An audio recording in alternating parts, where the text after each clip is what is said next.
Assalamualaikum warahmatullahi wabarakatuh.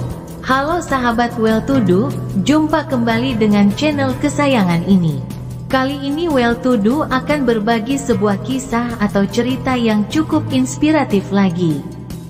Semoga kita bisa mengambil hikmah dari kisah ini, yaitu tentang kisah ahli ibadah selama 220 tahun tak pernah maksiat, tapi mati dalam keadaan kafir.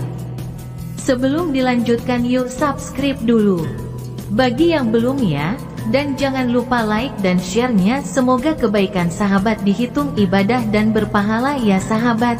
Bagaimana kisahnya? Yuk simak video berikut ini. Kisah ahli ibadah selama 220 tahun tak pernah maksiat, tapi mati dalam keadaan kafir. Seorang ahli ibadah selama 220 tahun, bahkan sudah memiliki ribuan santri, meninggal dunia dalam keadaan kafir dan su'ul khotimah. Lantas perbuatan apa yang menyebabkan dirinya kafir dan mati dalam keadaan buruk? Kisah ini dialami oleh Barshishya, seorang ahli ibadah yang mempunyai 60.000 santri. Dan seluruh santrinya bisa berjalan di angkasa karena berkah ilmunya. Tak tanggung-tanggung, ia beribadah selama 220 tahun tanpa sekalipun melakukan perbuatan maksiat. Melihat ini, para malaikat sangat kagum dengan sosok tersebut. Allah Subhanahu wa Ta'ala kemudian berfirman, "Apa yang kalian kagumkan darinya? Sesungguhnya aku lebih mengerti dari apa yang kalian mengerti." Sesungguhnya Barshishya dalam pengertianku akan berbuat kufur dan masuk neraka untuk selama-lamanya sebab minum khamar. Mendengar firman Allah Subhanahu wa Ta'ala tersebut, para iblis laknatullah pun tersenyum dan mengerti apa yang harus ia lakukan guna menggoda Barshishya. Iblis kemudian mendatangi Barshishya di pondoknya dengan menyamar sebagai pemuda ahli ibadah yang memakai jubah putih terbaik dan juga memakai wewangian. Barshishya kemudian memanggil si pemuda tersebut seraya bertanya, "Siapa kamu dan ada keperluan apa ke sini?" Iblis kemudian menjawab, "Saya adalah seorang hamba. Saya datang untuk membantu ibadahmu kepada Allah Subhanahu wa Ta'ala. Barang siapa yang ingin beribadah kepada Allah, maka cukuplah Allah sebagai pemiliknya," jawab Barshishya. Iblis itikaf dan kemudian beribadah di masjid selama 3 hari 3 malam tanpa makan dan tidur.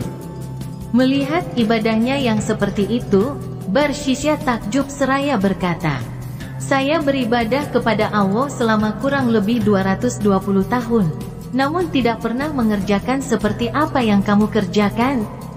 Kemudian iblis berkata, "Aku telah berbuat dosa. Oleh sebab itu aku terus mengingatnya agar rasa kantuk, lelah dan laparku hilang." Kemudian Barshishya bertanya, "Bagaimana caranya agar aku bisa seperti engkau?" Kemudian iblis menjawab, "Pergi dan berbuat maksiatlah kepada Allah Subhanahu wa Ta'ala. Kemudian cepat-cepat bertaubatlah, karena Allah Maha Pemberi Ampun." Barshishya lanjut bertanya, "Apa yang harus aku lakukan?" Iblis lalu menjawab dengan lantang, "Zina." Barshishya berkata, "Itu perbuatan terlarang, aku tidak akan melakukan perbuatan keji itu." Iblis lalu berkata lagi, "Bunuh orang mukmin." Barshishya menjawab tegas, "Aku tidak akan melakukan itu." Tak mau kalah, lalu iblis berkata, "Minum khamar yang memabukkan. Karena ini adalah yang paling ringan dan Allah akan mudah mengampunimu." Barshishya kemudian berkata, "Minum minuman yang memabukkan juga sebuah larangan." Iblis kemudian berkata, "Minum sedikit saja dan jangan sampai engkau mabuk." Mulai luluh dengan bujuk rayu iblis, Barshishya lanjut bertanya, "Di mana aku akan melakukannya?" Iblis menjawab, "Pergilah ke desa ini." Barshishya kemudian segera pergi menuju tempat yang disebutkan oleh pemuda ahli ibadah. Di tempat tersebut, ia melihat sebuah warung yang menjual minum-minuman keras. Barshishya kemudian memesan dan menenggak 1 gelas. Karena sebelumnya belum pernah minum, ia langsung setengah mabuk. Ketagihan dan minta tambah hingga mabuk parah, melihat penjual warung bertubuh langsing dan cantik, Barshisyah lalu berbuat zina. Setelah berbuat zina, Barshisyah membunuh perempuan tersebut karena takut apa yang diperbuatnya akan diketahui orang. Dalam keadaan seperti itu, iblis menyamar sebagai suami perempuan penjual minuman keras dan melaporkan kejadian tersebut kepada hakim dan masyarakat. Barshisyah pun akhirnya ditangkap beramai-ramai dan dihukum jilid sebanyak 80 kali karena minum khamar, 100 kali karena berzina, dan disalib sebab telah membunuh. Dalam keadaan tersalib, iblis muncul sebagai orang ahli ibadah yang pernah ditemuinya. Kemudian iblis bertanya, "Bagaimana keadaanmu?" Barshisyah kemudian menjawab, "Barang siapa menuruti ajakan jelek, maka inilah balasannya." Iblis lalu berkata, "Selama 220 tahun aku tersiksa karena ibadahmu, hingga aku menjerumuskanmu seperti ini.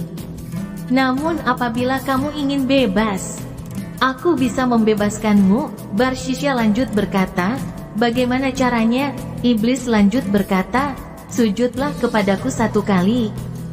Barshisyah kemudian berujar, "Aku tidak dapat melakukan itu dalam keadaan tersalib seperti ini." Iblis lalu berkata lagi, "Sujudlah dengan isyarah." Barshisyah pun sujud dengan isyarah dan kufur kepada Allah Subhanahu wa Ta'ala serta meninggal dunia tanpa membawa keimanan. Nauzubillahi min zalik. Kisah ini diambil dari buku 101 Cerita Penegak Iman Peluhur Budi karya Kiai Haji Moh Jamaluddin Ahmad, pengasuh Pondok Pesantren Tambak Beras, Jombang, Jawa Timur. Terbitan Pustaka Al-Muhibin. Hikmah yang bisa diambil dari kisah ini menjadi pembelajaran bagi kita untuk tak mengusahakan diri kita sebaik mungkin menjauh dari segala larangan Allah Subhanahu wa Ta'ala.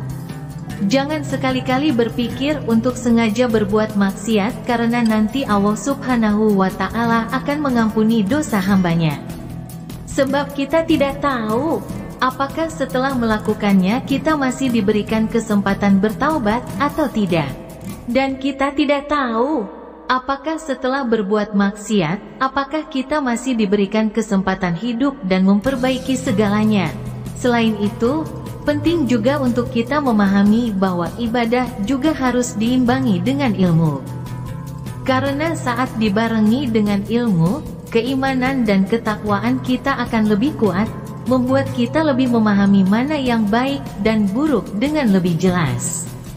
Sehingga ketika godaan muncul, kita akan bisa menepis dan tidak terjerumus dengan hal itu.